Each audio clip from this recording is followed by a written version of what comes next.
Wow, very insightful, Kaya. Thank you for once. Are you wearing my shirt, by the way? Yeah, Okay, I it looks found it again. familiar. Nice. That's so much older than you. We That's don't old for make me. shirts like this. Vintage. By the way, Kaya owes me some vintage I- clothing.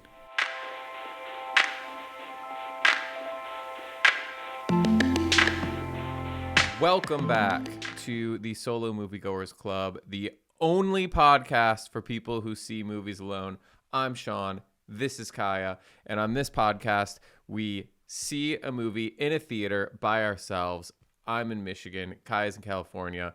We then come here to talk about it. In the interim, we are not allowed to talk to anybody about this movie. We can't read about the movie. We can't do anything. We have to act like we haven't seen it. We get here. We discuss our thoughts with one another for the very first time. And this week we saw Friendship. and yeah, Friendship. This is an interesting movie. This is like a change of pace for us compared to what we've been seeing lately. This was just like a straight up zany comedy. It was also, I think we've been seeing more kind of mainstream movies lately, and this is the first independent movie we've seen in a hot second. Is that accurate, or am I like totally crazy? I feel like this is mainstream. There's a lot of hype around this. Really? I didn't see any of it. All the hype I've been seeing. So we saw this. Today's Memorial Day. Happy Memorial Day. It's not a happy thing, right? Because it's like memorializing the people who've sacrificed their lives for the country. I don't think you say happy Memorial Day. I think it's inappropriate. People do, but I think it's inappropriate. Okay. I think historically it's inappropriate, but now everyone just sees it as a day off as opposed to anything else. But it's also a huge movie weekend. So Mission Impossible and Lilo and Stitch came out this weekend and are like blowing up the box office, both of them. This is a record-breaking weekend at the box office. But we were alone in theaters that I'm guessing, if yours was like mine, didn't have very many people in it. So, Kaya, what was your solo movie-going experience like? So this weekend, I just want to talk about the Lilo and Stitch thing. I went to a little mountain town, and they have a tiny, tiny theater, and they only show one movie, and it was Lilo and Stitch, and it was actually packed in that town. But I got home really like at like midnight on Saturday, and I did a really crazy hike. I'm still very sore from it, and I just like needed a day to watch a movie and like not do anything. Literally all of yesterday I just watched stuff. So I got my movie ticket for like 11 a.m. and it's in Topanga. Already the theater packed. The most packed I've ever seen the theater in my life. And then I get into the actual movie packed. Really? At 11 a.m. At 11 a.m. Wow. Yeah. And you saw this yesterday. So you saw this the Sunday of Memorial Day weekend. Yeah. Okay. I saw my movie at 10:30 this morning, which is Memorial Day, and there was nobody there. There were two couples sitting behind me. I was the only solo moviegoer. I don't know. I feel like that actually doesn't make sense. No, I think everyone's going later. It was the first showing at that theater on that day. There was a 9 a.m. showing. A 9 a.m.? Yeah. Wow. And I went to the wrong theater. So I actually missed the opening credits of this movie because I thought this was it. There's two theaters that are right by my house that I can walk to. And I went to the wrong one of the close ones. It's the worst. Yeah. But we're both, I think, exhausted right now because I went to this movie this morning. Well, first I was up late binging season 2 of Andor, which is unbelievable. I cannot believe that show exists. I can't believe Disney is making it. It's kind of wild, the things that Disney makes, including The Mill, which is a movie that I made. I can't believe they made that. I now can't believe they're making Andor. This is like genuinely subversive content, and it's set in the Star Wars universe, which is crazy. But I heard it wasn't good, the first episode. Oh, it's good. It's very good. Yes, very, very good. I'm not a Star Wars person, though. The first season's incredible. This season seems to be just as good. I can hear myself echoing, by the way. You might have to put some headphones on if that continues. No. But not happening today. Okay, we'll deal with the echo. Everyone out there, listeners, you are dealing with echo because Kaya is too exhausted to wear headphones. No, I'm like dizzy. I can't wear headphones. Oh, sensory stuff. Yeah. So anyway, I saw this movie at 10:30. I went straight to the pool after. I've been outside ever since seeing this movie, and I'm like completely sunbaked right now. So you guys are in for a treat. I took a coffee with me. What was your coffee situation? I snuck one in a Lululemon bag. Nice. Always. If you have a tote bag, just put your coffee in it. Like they are not gonna check. Like easy, We could sneak easy. anything in. Yeah, that's what I mean. Um, Scary. I think I think Mumsy was just talking to me. I don't know. But yeah, I did when I was not sneaking my coffee and when I was just blatantly bringing my coffee in, I noticed that when I bought my ticket, it says the name of the person you're buying the ticket from. And her name was Beatrix with an X, like Beatrix Kiddo from Kill Bill. And I really wanted to ask her if she was named after the Kill Bill character because she works in a movie theater and her name is Beatrix. Was But she then I thought, young? yeah, she was like 16 years old. And I was like, Okay. she's gonna think I'm so well. It's the right age, right, for her Yeah, parents to have been Kill that's Bill what I'm fans. asking So for. yeah, it made sense. But I also didn't want to like creep her out. I didn't want to be like the weird guy at the movie theater Yeah, asking that's this girl scary. about her name. It's just weird seeing a movie by myself. Solo moviegoers, there's a stigma. That's another reason why we're doing this, is to remove the stigma of solo moviegoing. Everyone should see movies alone. It's a solo I think experience people anyway. feel bad for me because I look young when I go in, and I feel like people feel bad for you because it might seem like you don't have like a family or something. Were you just going to say because I look old? No, no. Okay. Like, no. So I think that's actually a pretty natural segue into this movie. So why don't I think I've done the last few. Why don't you say what this movie is about? Give us a quick Okay. summary. This movie is about this guy, very average Joe, like traditional 9 to 5, like doesn't pay attention to his wife, kids, like he doesn't, or his kid. He doesn't like, he's just that guy at work that you don't want to be friends with, but he tries to fit in. It's so, yeah, like one of those people. And he has a new neighbor, even though he's selling his house, and the new neighbor like tries to take him in. He's like this cool weatherman. He has a super sick house and fun hobbies, and he takes him along. And he really thinks that there's like a great friendship forming, and then he gets weird, and he goes to a party with this guy's friends, like just a house party, and he makes himself very unwelcomed by just like taking things too far. And so the weatherman decides like, hey, I don't like want to continue this friendship. And this guy goes crazy, basically. Yes, it is. This is actually another movie. This is in a very different way. It's very different tonally, but sort of similar to Bob Trevino, in that these are both movies about really small moments in life and relationships. Only this is about the awkwardness in adult male friendships. Yes, it's so accurate too. I was genuinely like losing my mind watching this. I thought it was really funny. And I was laughing really. Cracking up. Yeah, so I was the only person laughing. I don't like that. I hate when that happens. And so these people are all sitting behind me, and I'm sitting in the like near the front. I'm sitting at like the first row above the metal bar thing, and I'm squirming in my seat laughing so hard so many times. It made me realize, because I normally go to movies and they're not super packed, which is fine. But for a funny movie, like being in a theater where other people are laughing changes it so much. It makes it so much funnier and just so much more enjoyable. It really does. This movie was a really great one. This made me think a couple things about this. First of all, you either like Tim Robinson's comedy or you don't. Yeah. And it's so specific to him. And I love it. I think everything he does is really brilliant. Good. And it's so good and cringy and amazing. This is the type of movie I thought Paul Rudd would be making. Like pre-Marvel Paul Rudd, if you go back to his like previous career, like this is the role I want to see him in. Like Ant-Man's great. I think that like the character that he plays in the Marvel universe is great. But I'm really happy to see him in this type of movie. I'm also happy that he's doing it because that's probably how they got this movie financed. And it like this excites me because these movies should be in theaters. I feel like this kind of movie gets relegated to streaming a lot, and this is such a great movie to see in the theater. I was so happy. It would have even be better in a packed theater. I'm jealous of your experience. I was gonna say Paul Rudd was like perfect for the role, and he reminded me so much of Will Ferrell, and like Ron Burgundy, but mainly just like Will Ferrell's character. I don't know if that makes sense. Like he would play someone like that. Paul Rudd's in that movie also. Yeah, I know, but Yeah, like but specifically Will Ferrell's acting, it felt very much like that to me. yeah, it's like a slightly more toned down version of that. But Yeah. the funny thing about this movie pulls a bit of a trick because so Tim Robinson's character he's just terrible at being a human.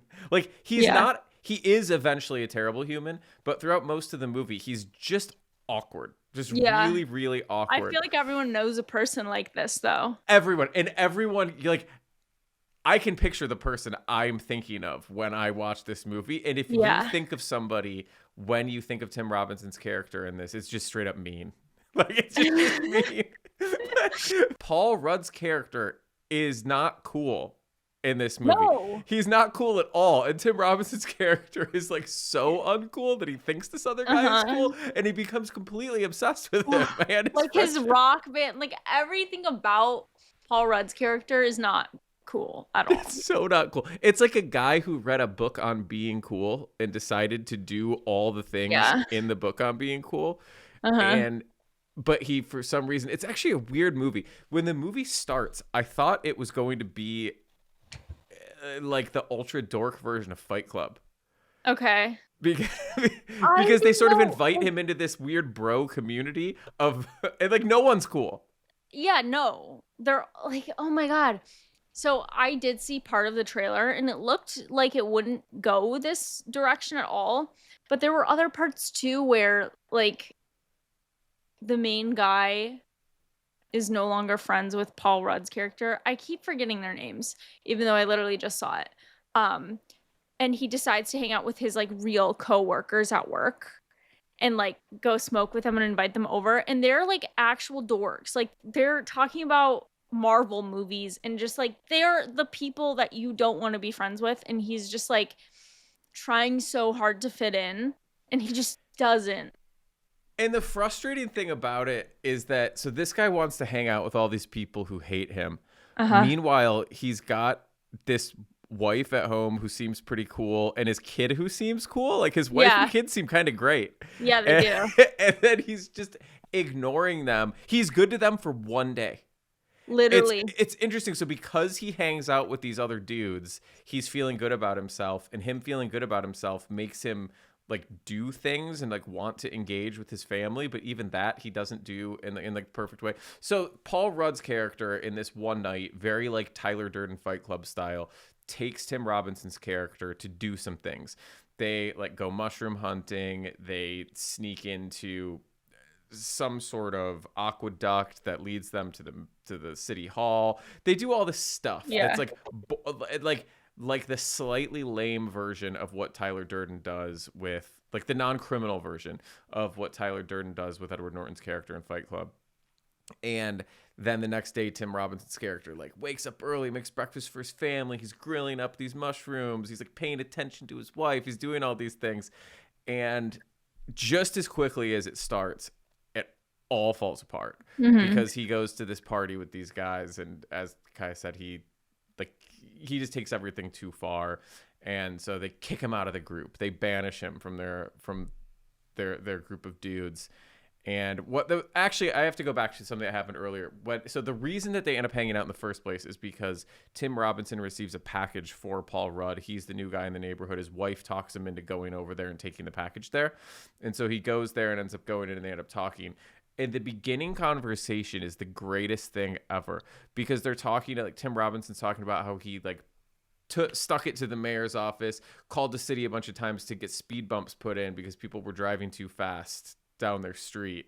Yeah. And if you are a human my age, you have these types of conversations with your neighbors.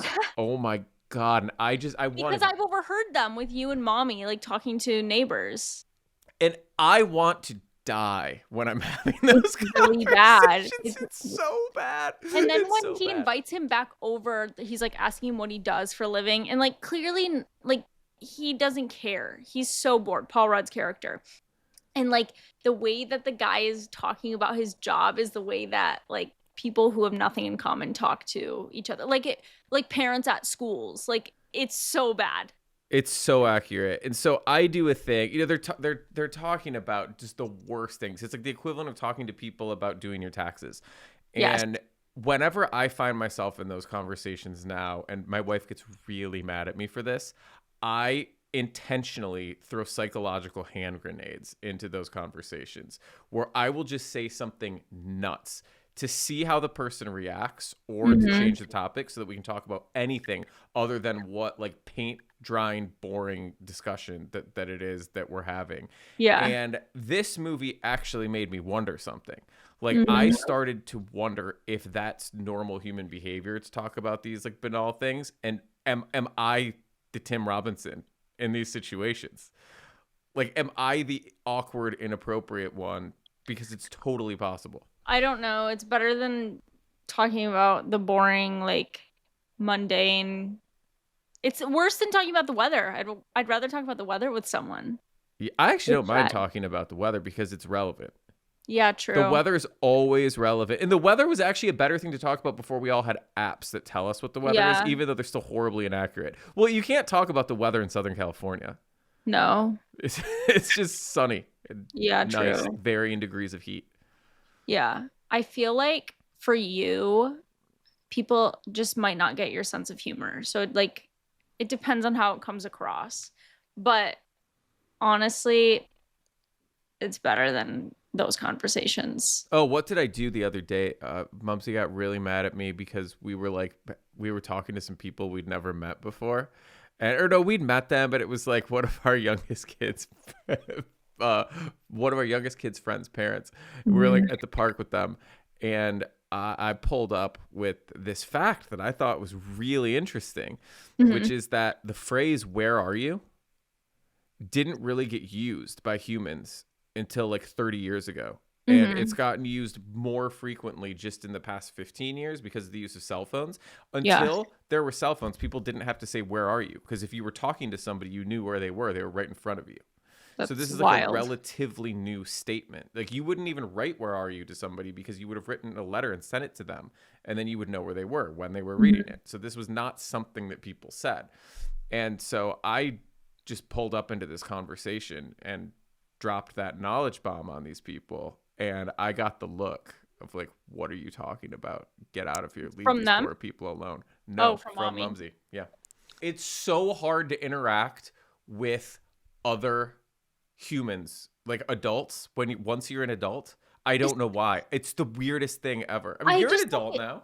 I don't think it is, but I think it's the situations that you're in. Like it's not like I'm trying to hang out with like my neighbors or like my kids' parents or my kids' friends' parents. Like if I meet like a stranger and I have a conversation with them, it's normally when I'm doing something that I like enjoy. So it's like easier to talk to people that way.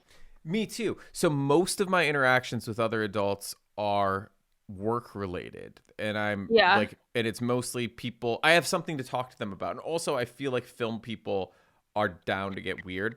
Like the topic of conversation you're going to have with a film person is not going to be normal. It's not going to be normal. It's not going to be normal, which is my comfort zone. So then when I'm in these quote unquote normal conversations with other adults, I feel like an alien. I feel very bizarre. But this movie really did make me think about that. I think everyone feels that way. I don't think anybody wants to be in these conversations. These conversations are bad for everybody. I think the way a lot of people get around that is sports. I hear lots of dudes talking about sports, which I can't do. So then like maybe they're only talking to me about their taxes or their like lawn spray that they're getting to prevent ticks because I can't talk sports with them. Yeah, I guess that makes sense.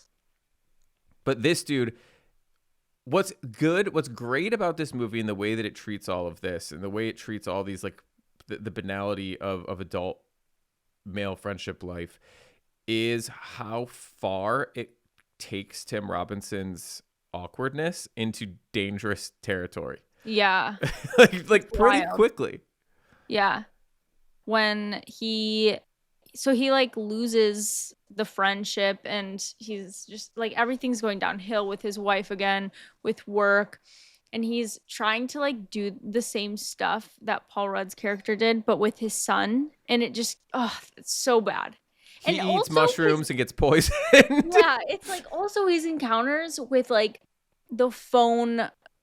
He like loses or breaks his phone a couple of times, and he goes to the store to like get a new one, and like his encounters with just that, it reminded me of stuff you would do to like a cashier or like a barista or something. Not to that level, but just awkward, like trying to be funny, but like they don't get your humor. Oh my God.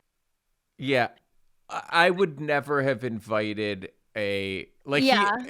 he invites him to hang out with him. I liked this a lot because it was just like kind of an extreme version of like super awkward people.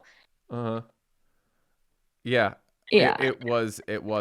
So there's a couple other things about this. Like, first of all, the new metal music in this, the Slipknot, Uh-huh. is incredible. Like, I've been wanting to make a new metal soundtrack movie for a long time. Also, what year does this movie take place in? Because he's at the cell phone shop. There's use of cell phones, iPhones particularly, but they use a lot of landlines. It was weird. And like, how was his son dressed? His son was dressed like at one point he's wearing an Alien Workshop beanie and a Tool shirt, which is very like he was dressed like any like skateboarding dude would have dressed in the 90s.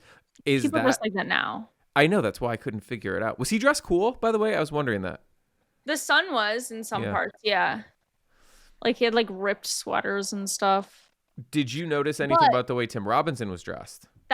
I was gonna say him and also Paul Rudd. Paul Rudd was like just trying to be like that 70s Silver Lake guy. And like even his weatherman outfits. But then yeah, what did he say was the brand that he wore? God, I can't remember. Old something dining. Yeah. It was like a dining company, but they also make some food. Yeah. Old Shoreview, Ocean View Dining. View. That's Ocean it, View Ocean View Dining. But everything he wore was beige, and Yeah. all the people that he was around wore blue. Yeah. And his house was even beige. They did like this movie did a really good job. It was very, it stuck very closely to its color palette. Like it very rarely It's deviated. very A24 looking. It was very A24 looking. Yeah. And it was an A24 movie. First A24 movie we've seen in a hot minute. I haven't seen an A24 comedy, I don't think, ever. I know a handful of the producers on this movie, but what's crazy is they make horror movies. So I'm going to give them a shout and see what it was that attracted them to this movie. Like I thought it was going to be a horror movie. Like I kind of did too. Horror. It could have gone that way. Totally. It was. I mean, there were some like horror elements to it, though. Honestly, like Yeah. At what?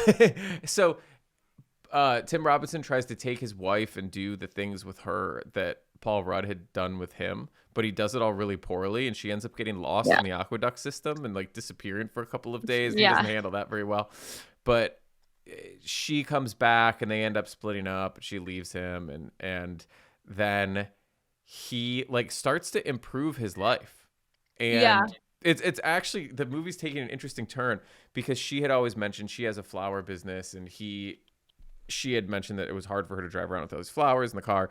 And so once his wife leaves him and he's like focusing, he starts to connect with the son again. He buys his wife the van that she always wanted. He puts a sticker on it for a flower business. He starts to be like attentive, and you can see him starting to get his family back. And he sticks up for his wife at dinner. Some guy bumps into her, and it's his son's birthday, and he leaves the house to go get candles because he forgot to get candles for the cake. And while he's doing this, he drives by Paul Rudd's house and sees Paul Rudd is having a party, and that Paul Rudd bought the car that he always wanted to buy, which is this yellow Corvette. And he then decides he's going to ram into the Corvette with the van. And so he's immediately back to his narcissistic ways of like being obsessed with his friendship. And he ends up not running into it because he destroys the van on the speed bumps that he was advocating for, that he got put in. And then he goes inside, and you knew. So this movie, like we've talked about Chekhov's law on this podcast before, right? Probably. Maybe, I don't know. It's from plays, but it works for all narratives. If you show a gun in the first act, it has to go off by the third. Oh, yeah, we haven't talked about that. And it just does that really effectively. So at one point in his creepiness, Tim Robinson breaks into Paul Rudd's house and steals a gun, and he then brings that On gun accident, back though. on accident. He on And he accident still steals has the gun. it for the rest of the movie. You realize at one point that he's been walking around with a gun in his jacket Uh-huh. for the whole movie. Yeah. And a golden gun, nonetheless. And he ends up sort of like holding these guys hostage, sort of. And kind of all hell breaks loose, and they end up tackling him, and he ends up at the end of the movie getting carted away by the police, but he's happy because Paul Rudd winks at him. Yeah. And you realize, like, while this guy was sort of starting to get his family back, he was still just this narcissistic, really deranged character. My favorite part about this was he went back to the phone store, and the kid was selling drugs, and he told him that before when he went. So he had like a Toad trip, and during the trip, like nothing happened. He like just ordered a sandwich from Subway, which is great marketing, by the way. But in like later on in a different scene, he talks about how his life has been nothing, and he's just been wasting his time on nothing and like the wrong things. So you think that the movie is going to get better, and then you realize like he's the same guy. And it's so well done. So yeah, the Subway thing's hilarious. So this guy had told dying. So he invited this kid to go drinking with him. The kid who works at the cell phone shop, and the kid's like, "I'm 18, man. I can't like leave with you." And he's like, "But if you ever want anything stronger than beer, I've got you." So when his life falls apart, he goes to this kid looking for these drugs, and he wants ayahuasca because Paul Rudd had an ayahuasca book on his desk. And the kid's like, "I don't have that, but I do have a toad." And so he's got this toad that Tim Robinson licks, and the kid says to him, he's like, your entire conscience is going to, or what does he say? Your entire consciousness is going to dissolve into the ether. And so when his consciousness dissolves, you see there's nothing there. There's nothing happening in this guy's mind. Like, he does not have a subconscious whatsoever. Yeah. It's just him ordering from a now older Paul Rudd at Subway and just getting the sandwich. And then he wakes up, and the kid is like, "Did you feel like you were gone for 4 months?" He's like, "No, man, it was like 45 minutes. I just ordered a sub." If you've ever had like a coworker at a normal job, this is like kind of what you assume that they're like, just like no substance. They're like NPCs, essentially. And that's how I feel about his character. Oh, that's interesting. Is this, like, I wonder if that was part of the intent, is that this movie is about the internal life of an NPC. Absolutely. That's what I was thinking the whole time. Oh, wow. I didn't go there at all. That's funny. Yeah. Wow, that's really good. Wow, very insightful, Kaya. Thank you for once. Nice. It was. Yeah, this is the internal life of an NPC. That's right. He was dressed like an NPC. Yeah, like he had the same clothes on the whole time. Like doing the same things. Like he didn't have a backbone, I guess, or like his own unique dialogue. Like he kind of just repeated the same things that everyone else said. But I should have known. If you've seen Tim Robinson's other work, nothing ever works out for him, ever. But when things started to turn back around, you started to see him making an effort with his family. I sort of thought, I was like, wow, this movie's going there. Like, this is going to resolve okay for this guy. And he's going to show some character growth. And then as soon as he left the house, I knew as soon as he left the house that wasn't going to happen. I should have known the whole time that wasn't going to happen. Yeah. But so we didn't actually, we've said we both laughed, but like, did you like this movie? What did you think of it? I did. Yeah. I mean, the ending kind of made me mad. Like, it just annoyed me, but not it was a satisfactory ending. I rated it 4 stars. So I have made a movie that, other than the coda, ends with sirens, with Dinner in America, ends with Simon getting carted off to jail. And but that aside, I actually have a beef with movies ending with someone with like sirens outside of a house and someone leaving to go to jail. I don't like movies that end in a cop car. I don't know why. I just like have a thing against it. Like, it's like a dream sort of situation. It was all a dream. It's just like a trope that I have an issue with, because it seems convenient or something. Maybe it's lazy. I don't know. Yeah, like there is a trope that like almost every movie has either a wedding or a funeral in it. Yeah. I guess it's always like beginnings or ends, right? It's like weddings, funerals, birth, death, all Yeah. those things. And the cop car, it just seems like the extreme version of it. It's like how often do Yeah. any of us really encounter police cars in our lives? If we're fortunate, not that many. And so it seems like this extreme thing. Like this doesn't Yeah. happen. This is a movie. It's cinematic. You've got the lights flashing. We're going to cart this person off, and that's the end of their story. I But almost wish that, like, I remember his name is Craig. Tim Robinson's character is Craig. I almost wish that the movie ended in the house when he had the gun, when Craig like helped him put his wig back on. Because Paul Rudd's character was like, "This is our little secret," because he has a toupee, and he's like supposed to be this hot shot weatherman with amazing hair, and like he's not. But he like when he has the gun up, he's making everyone stay down so that Paul Rudd's character can put it back on. I feel like that would have been a better ending. and then they just let him walk out Yeah. or Or he gives just the like gun end it back there. Either way. and goes, yeah, end it there. That could have been Yeah. interesting.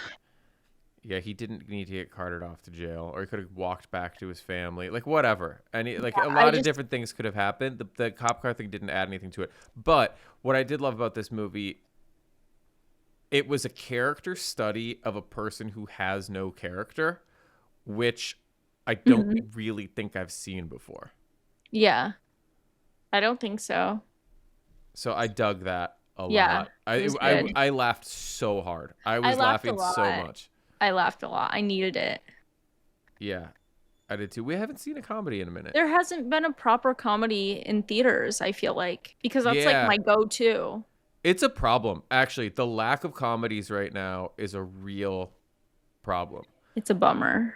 It is a bummer. I am working on a comedy right now, and I just saw the first cut of it on Friday, Mhm. and it was really fun. I haven't worked on a comedy in a hot minute, Yeah. and I'm having an absolute blast. And I feel like, not just saying this greedily because I have a comedy coming out in the fall, I feel like comedies are going to have a comeback. I think they need to. I hope so because I feel like I will always want to watch a comedy, and all of the ones that I have to end up watching are way older. Yeah, this Hollywood hasn't been I haven't making like them. laughed in the theater in a very long time, I feel like. I mean, of course there might be some moments, but So I blame Judd Apatow personally for killing the comedy. mm, So he made some great comedies. Some of the greats. I mhm, think some of the best comedies of ever, right? Like if you think of some of the mhm. movies that he made, and then something happened along the way. He made that Adam Sandler movie, Funny People, which Oh wasn't yeah. funny. Yeah. And it was about Adam Sandler as a comedian like dying of cancer, and he has no friends. It's Yeah, I like couldn't get through it yeah, actually. I didn't it's like it. I didn't like it either. It was funny too because that was like it was an old enough movie that I saw at the theater. Then I got the DVD and I watched the director's commentary on it, and he talks about how it was the first time the studio made him work with like a big fancy DP. Mhm. And they kept having him shoot all these different ways, and he was getting really frustrated because he just wants to point two cameras at a scene and let the actors work. But since this was Yeah. more dramatic, whatever. But it changed him. And so he started making these dramedies. They were always kind of dramedy-ish. Like, I guess This is 40-Year-Old Virgin. Like, all these movies, they had drama elements, but they were comedies at their core. Yeah. And then he makes Funny People. And he makes King of Staten Island. He makes all these other movies that aren't comedies. They're dramas with some comedy in them. And they're super long. They're like 3 hours long. Yeah. And I think that he was like the comedy box office king. And as soon as those movies started not doing as well as people wanted them to, and the rise of streaming, any movie that would have been a great comedy of the past like 10 years, maybe 6, 7, 8 years, whatever, the last 5 to 10 years, the movies that should have been great theatrical comedies ended up being mediocre streaming series. Yeah. Like, I not agree. everything needs to be 6 or 8 episodes. And there's some counterexamples to this, like Shrinking is phenomenal. I don't know if you've watched this show on Apple Mm-mm. TV. It's very much in like the Apatow, like latter Apatow vein of a comedy with like a dramatic kind of comedy, but it's really funny and it's a series and it should be a series. But I think most of them shouldn't be. Like the Yeah. huge string of like Netflix comedy series that should have been movies. And I hope that, like, I don't know how well this is doing. Probably not great. I think it's doing well. Is it? Yeah. I hope it does. It didn't feel expensive, which I think is good. To me, it felt like, okay, all of the early 2000s comedies, it felt like that era, but just like 2025. Like, it seems like this is, well, I hope that this is the trajectory of comedies. I hope so too. So those movies, those Because it was comedies, silly, but it wasn't like overly fake. Like, it still had that Anchorman, like Step Brothers, that sort of feeling to it, but it wasn't like but with a too bit of like aggressive. the and with like the weird sort of, I guess, like ironic detachment that everything now has because of the internet. Like it felt Yeah. appropriately done. Yeah. And even the dream sequences and fantasy sequences that he Uh-huh. had in this were beautifully shot and hilarious. It felt Yeah. like the visual language of the internet. Yeah, for sure. And I'm with you. If this is the trajectory that comedy is taking, I think the next 5 years could be awesome for comedies. And I think audiences are ready for it. I think that the current horror resurgence, which we've been enjoying on this podcast, I think is counter programming to franchise movies. I Yeah. think that franchise movies become so a good franchise movie I love. I can't wait for the new Jurassic World. We enjoy watching some of the Marvel movies together. My son and I do. And Yeah, not me. I don't think we've ever seen a Marvel movie No. together. Not once. And my I don't son and I know. watch Star Wars. Like, I love a good franchise movie, but there were so many bad franchise movies. And also, there can't just be franchise movies. So I think that audiences got sick. I got sick of the same thing and formula over and Yeah. over. And the response to that was, I mean, it's in the 70s when sort of like the new Hollywood started in the independent movement. That was a reaction to Westerns and these big bloated dramas that were being made. And I feel like today the reaction to the franchise movies the studios were kicking out was, we are going to make horror that is so incredibly shocking that it's literally going to shock you out of your malaise that you've been experiencing at the theater for the past 10, 12 years. Yeah. And I think it did that really effectively, which I hope has opened the door now for this new era of comedy that, exactly like you said, I think you nailed it. If you can take what worked about those comedies of the early 2000s that were so good, like the Judd Apatow comedies, specifically the Seth Rogen comedies, like take those movies from that era, make them for today's audience, and make them for 10% of the price they used to make. I mean, those movies were made for like 30, 40, 50 million dollars. Yeah. Which they just couldn't sustain anymore. But if you can make those movies for 3, 5, 7 million dollars, they don't need to do the crazy business they used to when theatrical movies were the only game in town. So I think if a couple things, I think if people like the Paul Rudds of the world are willing to go make independent comedies like this, although A24 movies, not really independent. They're kind of like, they're a proper studio, but they make things at like independent-ish budgets. Yeah. But you could do this movie independently. You could go make this movie for, I don't know how much people care about how much things cost who listen to this podcast, whether this is for movie makers or movie viewers or anybody, but people seem to be interested in the economics of Hollywood all the time. That's why box office gets reported in mainstream papers, not just industry trades. But I feel like you could make this movie, if the cast didn't require a ton of money, easily for like $2 to $3 million. Yeah. 100%. For sure. And if people can do that and these movies can do well, you could be right, Kai, that we could be seeing this could be an absolute golden era of weird comedies coming our way. I hope so. I hope this is a kickstart, because I don't like horror movies that much. You've been enjoying them. I genuinely was happy to go to see this movie. I was struggling. I was like, okay, this is great. I'm going to go see a comedy right now.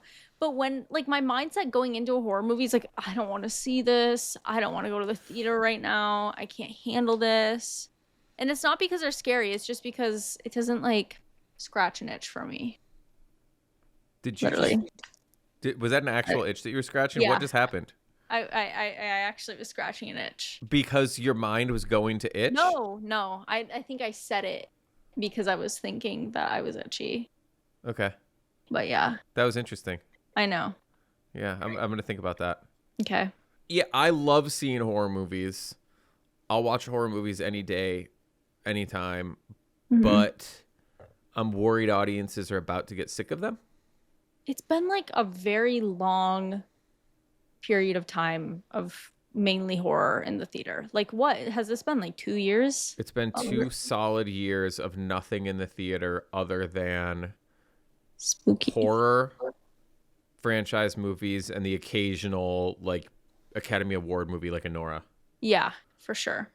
But just like just straight up like fun, silly comedies, which it's been a desert. I need it. I need more. Me too. What do Letterboxd and Rotten Tomatoes think about this one?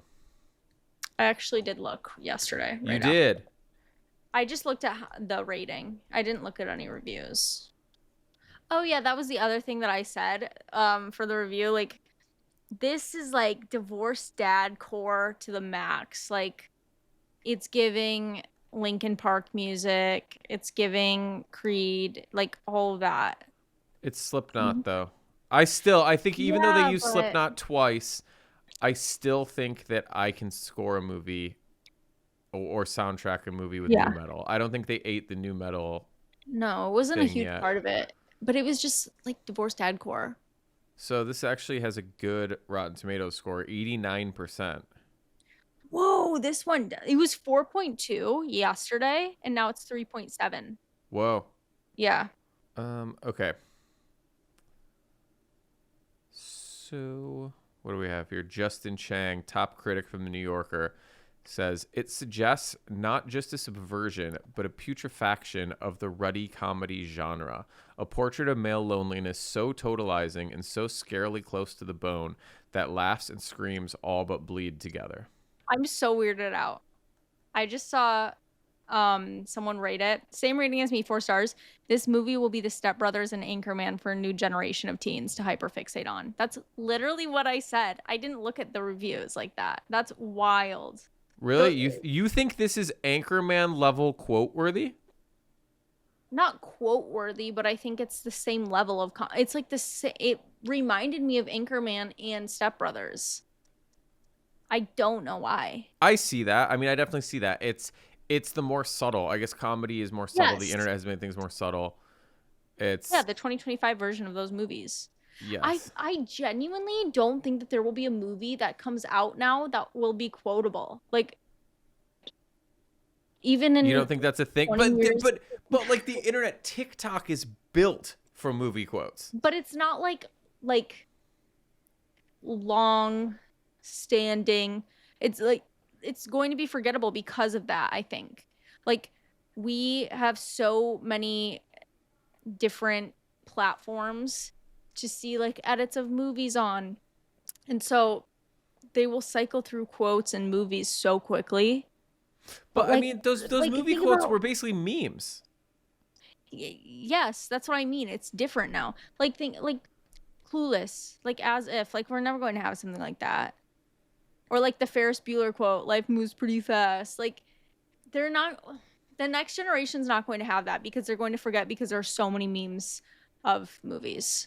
But even like the Step Brothers, like people still quote that. People still quote all those Will Ferrell movies. I don't think that there will be a movie that they have that. Like, not my generation. So because you think that the internet memes are like taking everybody, whatever part of your brain, whatever part of your like prefrontal cortex just spits stuff you've heard, just like regurgitates comedy and like finds points of connection there. You think that's all taken up by memes? Yeah, and we cycle through stuff so quickly that I forget about memes after a year. That's interesting because like talked about that too. Like, we need, like, this part would be so quotable in this movie, like from past movies that you've worked on or made, and it's just not the same. Like, you'll never have that again. But how did Dinner in America do so well on TikTok? Just the song? The song. So it wasn't any of the quotes. I wasn't on TikTok yet. So this is for we've talked about this in previous podcasts, but a movie that I worked on had like a resurgence years after its release and got another theatrical release after it had already been out of theaters because it got picked up on TikTok and went viral. The movie's a semi-musical. There's like 2 musical moments in the movie, and I suppose 2 of the characters make a song together, and the song took off. Like a tum-tum in my eardrum, dum-dum. Music boyfriend, I'm your yum-yum. Call me and I'll come.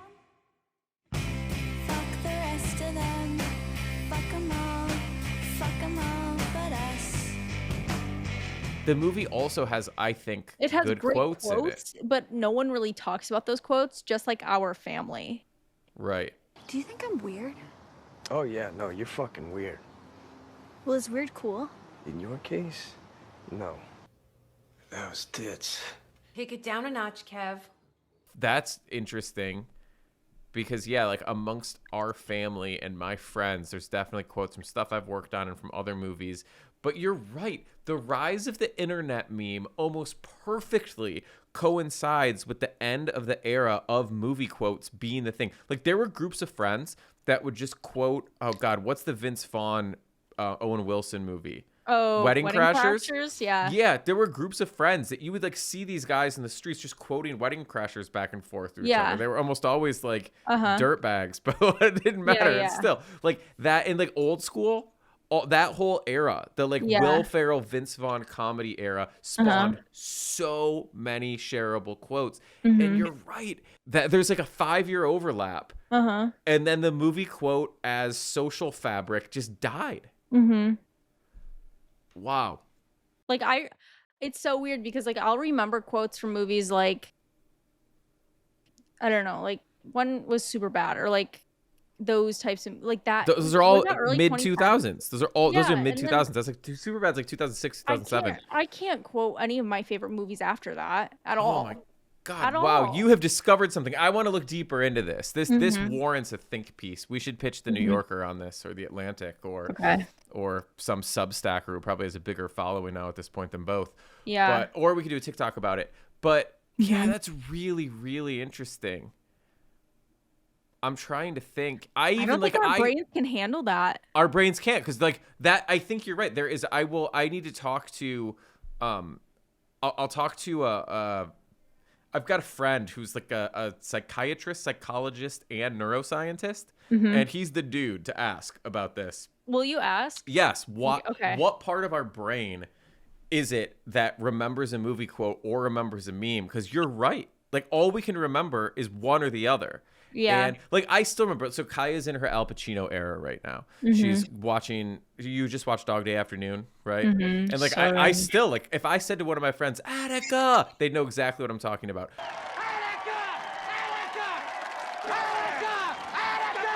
I'm trying to get her to watch Scent of a Woman. There's a group text that all I could say is, I'm blind, Charlie, I'm blind. And they would know exactly what I was talking about because it's the best line from Scent of a Woman. There's so many of these quotable movies for the last like 60 years, 70 years. I mean, even longer than that. Nothing from the last 10. Oh my God. Like, I can still quote Lord of the Rings and like Harry Potter. I can quote Like, all of those old movies front to back. Like, I would remember. I genuinely, it could just be because we're on our phones, and so we're more distracted and just like not paying attention. But also, like, this started off as a podcast about a comedy, but now it's a funeral. This moment is the death certificate of the movie quote being handed to the internet. R.I.P. movie quotes 2015. Seriously. What year? Earlier, maybe. No, probably Earlier. 2015. I think earlier. Okay, there's going to be a follow-up think piece in some form of media that Kaya and I are going to do about this discovery of the death of the movie quote. And we will determine exactly what year it died. We'll determine what year the death started. My guess is going to be it's around 2006, 2007, which coincides with the birth of YouTube. Yeah. And then my guess is it dies over like a 8 or 9 year period. And then it's totally dead after that. It's probably been totally dead for 5 or 6 years. I feel like, yeah, totally dead. I don't know. Maybe I feel more. around the time when I was like 10 is when I was just like, So 10 years. yeah. Like, I feel like Charlie bit my finger or whatever. What is that Oh, one? yeah. like that comes in and movie quotes go Yeah. out. Ow, Charlie! Ow! Charlie, that really hurt. Weird. Yeah, that's super interesting. There's so many. I'm thinking of like Atlas and his friends. Well, they've got movie quotes. Actually, they're all going crazy about Chicken Jockey right now from Minecraft. So maybe it's movie? coming back. The Minecraft movie. Jack Black, who's like one of the original quotable comedians of my era, is in the Minecraft movie, and all kids are running around quoting Jack Black in a Jack Black accent, because Jack Black has a specific accent, and it sounds like 1998 again. It's wild. Isn't it interesting though how that's about a video game? Yeah. Yeah. It is a movie about Is it a video quote? game. Is it like a quote that you would say in the game, or like, okay, it's I just asked what about he it. says. It's just what he says. Weird. He I like mean, that makes sense for younger generations. okay, though. okay, but it was an internet phenomenon. So there's this thing. There's zombies riding chickens around in Minecraft is a thing that was already like internet memeable, and then Jack Black put a name on it. There His you character.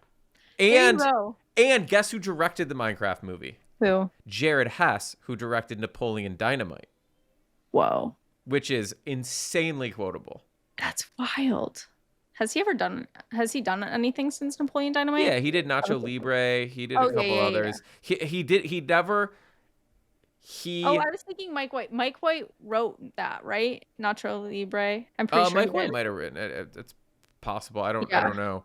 But interestingly, though, those dudes. So Mike White had like a indie career, and then he was like on Survivor and did a bunch of other random stuff, and then comes out of nowhere He has with the White weirdest Lotus. lore. The craziest lore. He has a crazy lore. I feel like Jared Hess has an interesting lore too, where he was like the golden child after Napoleon Dynamite, Yeah. and then he had a few movies that didn't quite do as well, although Nacho Libre is a cult hit, and then he makes the Minecraft movie, which becomes one of the biggest movies of all time. Yeah. Weird. Maybe it's coming back. Maybe via the internet, movie quotes are coming back. So maybe we need to look deeper into this. We will look deeper into this for you, our listeners, and we will report back to you in some form. Yeah, absolutely. What else? Is anything funny on Letterboxd? Any good I'm looking. Letterboxd comments? Are you wearing my shirt, by the way? Yeah. Okay. I It looks found it. familiar. Yeah. Nice. That's old. That's so much older than you. That's They don't old for make me. shirts like this. They didn't make shirts like that. That's from 1988. That's what I mean. They don't make shirts like this. That's why I like vintage ones. Vintage. By the way, Kaya owes me some vintage clothing. I know. I couldn't find anything. You didn't look hard enough. No, You're I in did. the though. You're like you're in one of the two best spots for vintage clothing in the world. Yeah, I know. I know. Someone said, "What if you just did a bad bit and it ruined your entire life?" It's true.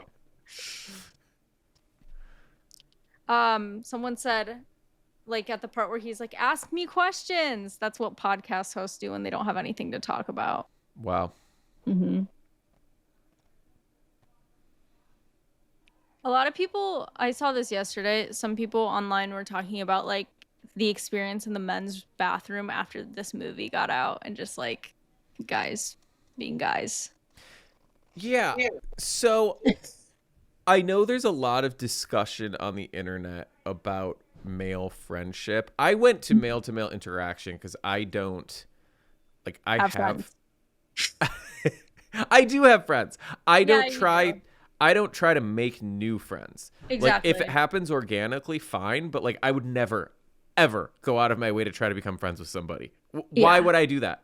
Yeah, that'd Like, be weird. that'd I'd be be weirded out if you did that. It'd be super weird. But I know that it's a thing because I see it on the internet. Like, why is it so hard for adult men to make friends? Like, because you shouldn't be going, like, what are you, 12? Are you going to the park and like trying to meet somebody new and hang out with them? Is your mom forcing you to go down the street and like meet the kid you moved in next to? It's crazy. That's why it's awkward, because it shouldn't happen. Because you have enough. Here's why it shouldn't happen. Because in your adult life, you are, whether it's through your work, whether it's through whatever, you come up against enough people that you either naturally are going to become friends with them, or there's a reason why you don't.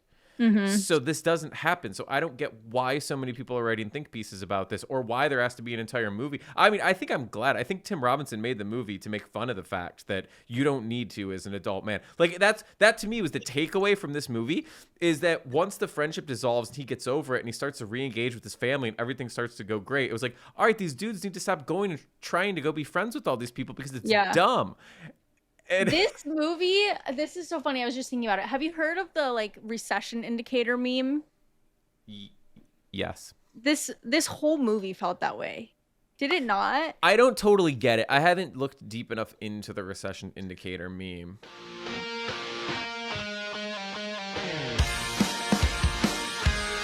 Well, first of all, the subway. Oh, First so of all. it's just like 2008 things. They're 2008 coded because that was the last recession, Yeah. right? Like, yeah, like the new metal, like everything about this to me felt like recession indicator. Yeah, Just, like, his the crust beige dumps, attire. like just even the mindset. Yeah. Landlines. It's like a core. Like it doesn't have a name yet, like Hope Core or something, but like recession indicator is like a very similar concept, I feel like. So recession core. yeah. So I recently was listening to the 90s channel on Sirius, Mm-hmm. and it went from 1990 New Kids on the Block, Oof. which sounded old, right? Yeah. It sounded really, really old. And it was like, it's ridiculous. It's laughable that they had a hit in 1990 because of how like chintzy it sounded. Mm-hmm. And then you think 8 years later, NSYNC has one of their first albums, and it sounds no different from contemporary music. Like, Yeah. like the production value were there, the quality was there. And then I'm thinking about the way people dress. And like, you could take somebody from 2012 and walk them down, or let's just make it even. So that's an 8-year gap. So take somebody from 8 years ago, take music from 8 years ago, take a movie from 8 years ago. These things, culture, the world that we live in, other than the internet, other than AI, other than AI, what has changed in the past 8 years?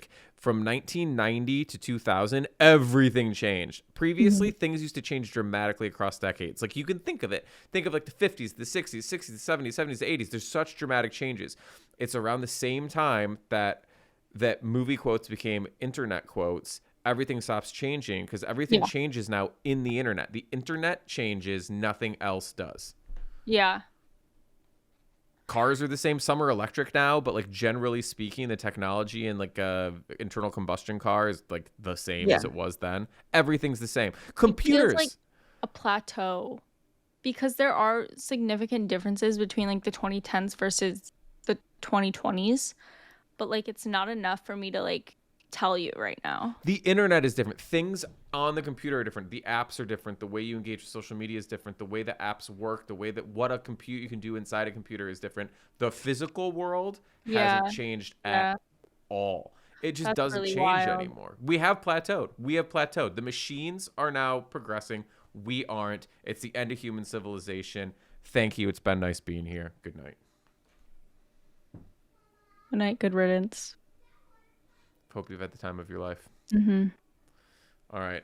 I don't know where else we can go from there. What are we seeing next week? Let's look. Yeah, I've got ads for Bitcoin and Ether at Schwab. That's changed. Like, money is changing, but it's internet money. Trade brilliantly. God, I just want another comedy. What about all these Cannes movies that'll be coming our way? I really want to see the making of Breathless. That looks really good. Bro, I would see Mission Impossible. I would see Final Destination. What else?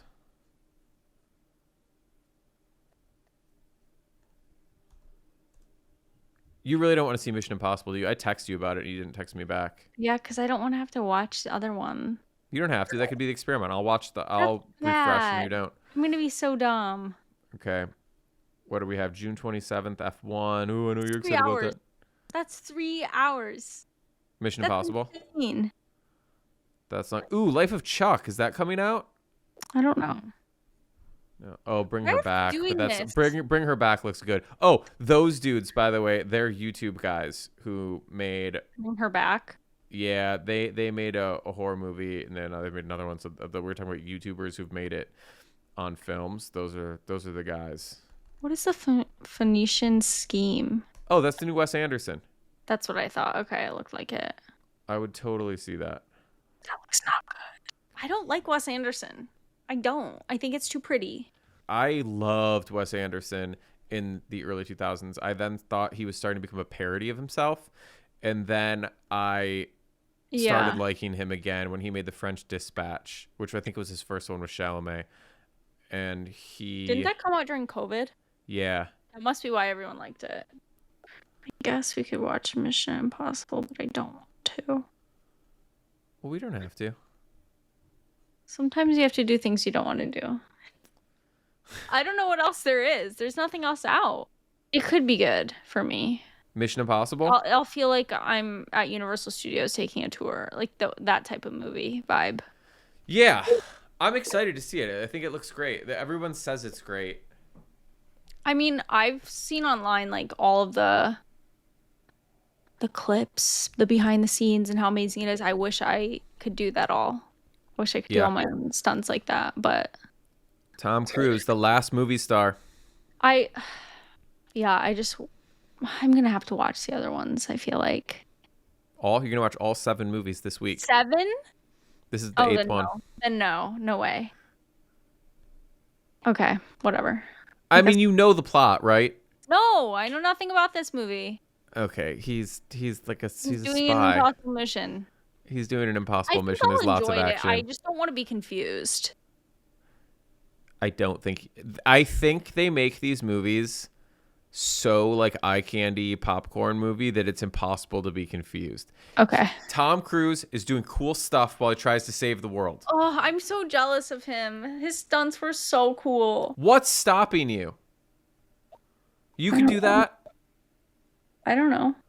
Nothing, I guess. I don't know. All right. I don't like when you say I wish I could, because you can. You're young, But, like, you're I mean, capable, right you can do now, I anything. know. No, I literally, like, I thought about that. I literally hiked. It was like 16 or 17 miles. Yeah, like you go 10,000 skydiving, feet, and, bungee like, jumping. I was like, nothing's hard. I had to carry like a bunch of bags from my car. I had to park really far, like half a mile, like literally not a half mile, but like far away from where I am. And I had to carry big bags. I'm like, this feels like nothing compared to what I just did. It feels like I was just walking through nacho cheese or something. It was so hard. That's the value of doing hard things generally in life. Yeah. That's why it's like good to wake up in the morning and work out first thing, because once you've done that, nothing's probably going to be that hard the rest of the day. Watching Mission Impossible won't be hard. I would hope not. Yeah. All right. Well, Mission Impossible it is. Mm-hmm. All right. Peace. Swag money YOLO. Music. I keep accidentally wanting to do the cut it out thing that Dave No, Coulier seriously, does you guys in cut vlog. it out. Yeah. That's really not that great. It's great, awful. but cut it out? What is the it? What's it? You're pointing at nothing. That's not it. I don't know.